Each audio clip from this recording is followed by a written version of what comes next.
Well, if you're one of the people out there wondering why you should get on Twitter, how does a free meal sound? That's what 64 people got in Indianapolis the other night, courtesy of Bengals receiver Chad Ochocinco.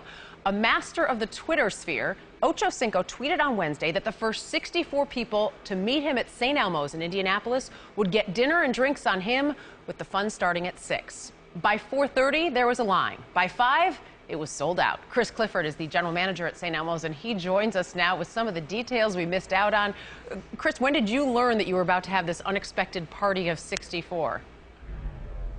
It all started about 11:10 on Wednesday morning. Our phone started ringing off the hook when with people asking us how many people our restaurant held, and we couldn't figure out why. There were probably got 30, 40 phone calls in a matter of minutes, and then as I was helping answer phones, I was answering the phone when Chad called.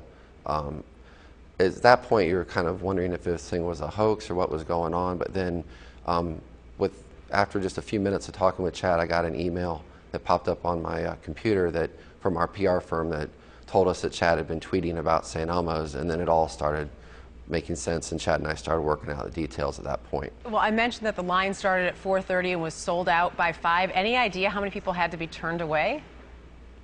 Well, I was texting Chad while we were kind of going through that process, and I asked Chad to tweet as soon as it was sold out, right, so that it would limit the number of people that were showing up. So the crowd, the number of people coming in the front door subsided very quickly as soon as he put that out. What was the greeting like for Chad when he did arrive? We had already sat the room with all 64 guests, so they'd been down in the dining room for about 20 minutes, and he was greeted with a standing ovation when he walked in with Terrell Owens. I was going to say, he had a special guest, too, having T.O. alongside. How much did they interact with all the guests that were there during the dinner? Not a single person left that did not get everything signed and get every picture taken that they wanted that night. Oh, that's great. Now, what was the menu like there for them to choose from?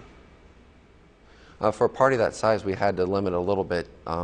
They were on a time constraint to get out because they had to get to a team meeting. But everybody got our world-famous shrimp cocktail, a salad, a choice of entree, and then dessert. They also had an open bar, and they could order whatever they wanted. My stomach is growling right now. I just want you to know that. And what was the bill in the end, Chris? Well, Chad was extremely generous, and he actually tipped the servers an extra $1,000 on top of the normal gratuity. Wow. And his total bill came out to around $8,000 when it was all over.